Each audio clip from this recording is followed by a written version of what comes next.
Сәлеметсіздер, менің құрметті достар. Сегодня, я нашел вот такую книжку, которая называется Der Weg zur finanziellen Freiheit. Это не говорит о том, что я хочу быть миллионером за 7 лет. Просто-напросто в этой книжке подаются тексты. Я бы не сказал, что они простые, но дело в том, что эти тексты, они в повседневной жизни, вот эти слова, вот эти предложения встречаются в повседневной жизни. Поэтому для изучения иностранного языка это очень подходящие тексты. И что я хочу делать? То есть я нашел вот эту книгу, эти тексты, и я с помощью программы Google Translate, кто знает, это Google переводчик, буду переводить, то есть переводить будет на казахский язык вот этот переводчик, вот эти тексты. И я вот сам для себя хочу потренироваться, ну и показать вам, как можно действительно тренироваться в казахском языке. Ну, кто-то, может, там и в немецком будет тренироваться, но я хочу проверить себя на казахском языке. Итак, besondere Erlebnisse formen uns.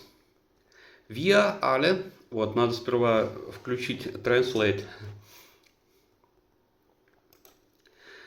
Besondere Erlebnisse formen uns. Wir alle haben Situationen in unserem Leben erfahren, die uns beeinflusst haben. Diese richtungsweisenden Momente haben unsere Weltanschauung und unseren Glauben über Menschen, Gelegenheiten, Geld und die Welt verändert. Sie haben unser Leben zum Besseren oder zum Schlechteren verändert. Так, и сейчас перевод. Ерекше тәжірибелер қалыптастырады және біздің өмірімізде барлығымыз бастан өткерген жағдайлар бар, олар бізге әсер етті. Бұл маңызды сәттер біздің дүниетанымымыз бен нанымдарымызды өзгертті және олар біздің өмірімізді жақсы немесе жаман жаққа өзгертті.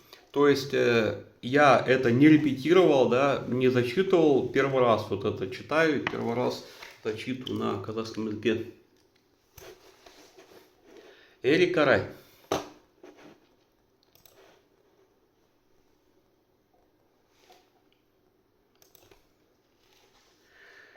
Ich war gerade 6 Jahre alt, als ich etwas erlebte, was meine Einstellung zu Geld prägte.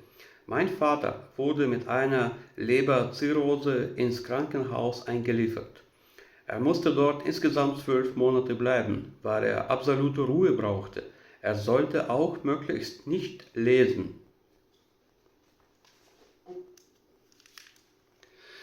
Мен небәрі 6 жаста едім, ақшаға деген көзқарасыма күмән келтіретін бірдеңені бастан өткердім. Әкем бауыр циррозымен ауруханаға жеткізілді. Ол сонда барлығы 12 ай тұруға мәжбүр болды. Кім абсолютті демалуды қажет етеді, ол да оқуға болмайды, мүмкін. Я думаю, что правильно переводит переводчик. Ну а вы можете действительно послушать мое произношение, там где-то поправить, да?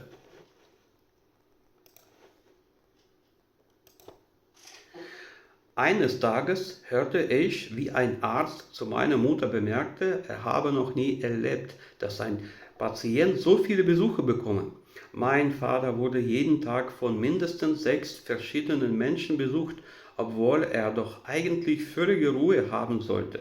Und so fanden wir heraus, dass mein Vater auch im Krankenhaus weiter arbeitete. Er war Anwalt und hatte neben seinem Job etwas ins Leben gerufen, das er seine Praxis für Arme nannte. Wer nur über ein äußerst geringes Einkommen verfügte, wurde von ihm kostenlos beraten.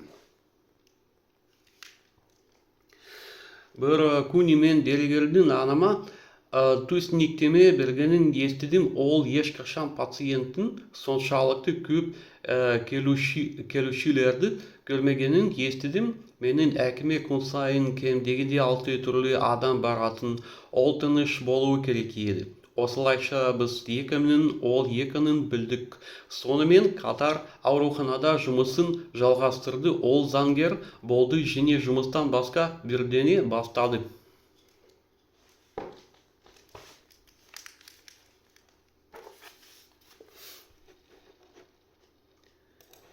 Erik Carey. Sofort stellte meine Mutter meinen Vater zur Rede. Er solle damit aufhören, sonst würde er das Krankenhaus nicht lebend verlassen. Auch die Ärzte redeten auf ihn ein, doch endlich Vernunft anzunehmen. Aber mein Vater war ein sturer Kopf und tat weiterhin, was er für richtig hielt. Ja, ich kenne sowas.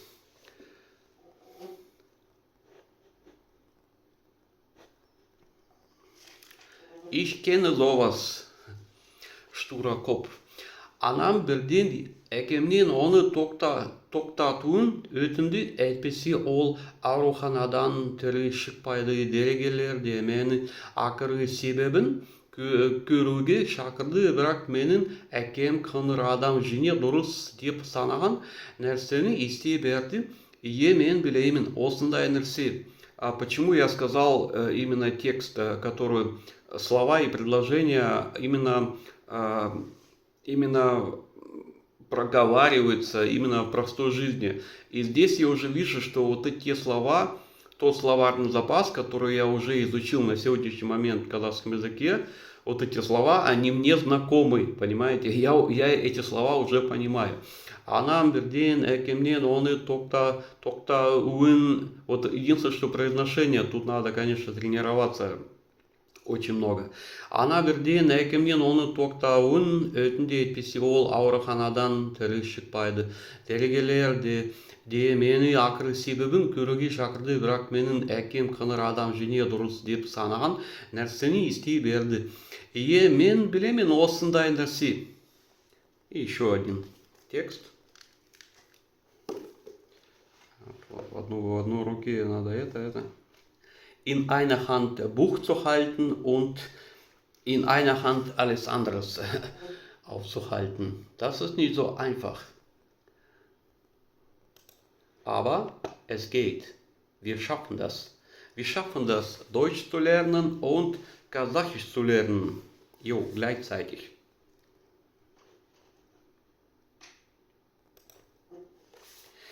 Wenn wir uns fragen, werde ich das schaffen, schließen wir die Möglichkeit nicht aus zu versagen. Allein aufgrund der Fragestellung bleibt zumindest ein Restzweifel bestehen. Die bessere Frage wäre, wie werde ich das schaffen? Diese Frage schließt ein Scheitern aus. Sie werden es schaffen. Die Frage ist nur, wie? Das Wie lässt Sie nach Möglichkeiten suchen, die auch außerhalb Ihres Kontrollbereiches liegen. Я стараюсь выразительно читать, потому что если я буду быстро читать, то это же получится рэпчик, да, вот. Потому что мне нужно, чтобы Google Translate точно переводил все слова. Егер біз өзімізге сұрақ қойсақ, мен мұны істей аламын ба? Біз тек сұраққа негізделген сәтсіздікке ұшырау мүмкіндігін жоққа шығармаймыз. Кем дегенде күмәндану қалады. Ең жақсы сұрақ мен мұны қалай істей аламын деген сұрақ туындайды. Сәтсіздікке ұшырасаңыз, сіз мұны істей аласыз. Мәселе олардың бақылауынан тыс мүмкіндіктерді қалай іздеуге мәжбүр етеді. Еще раз. One more time. Егер біз өзімізге сұрақ қойсақ, мен мұны істей аламын ба? Это вопрос. Егер біз өзімізге сұрақ қойсақ, мен мұны істей аламын ба? Біз тек сұраққа негізделген сәтсіздікке ұшырау мүмкіндігі жоққа шығармаймыз, кем дегенде күмәндану қалады. Ең жақсы сұрақ, мен мұны қалай істей аламын деген сұрақ туындайды. Сәтсіздікке ұшырасаңыз, сіз мұны істей аласыз. Мәселе олардың бақылауынан тыс мүмкіндіктерді қалай іздеуге Мәжбүр етеді. Мүмкін. Бұл осы мүмкін. Әрине. Қазақша үйрену бар мүмкін. Сау болыңыздар.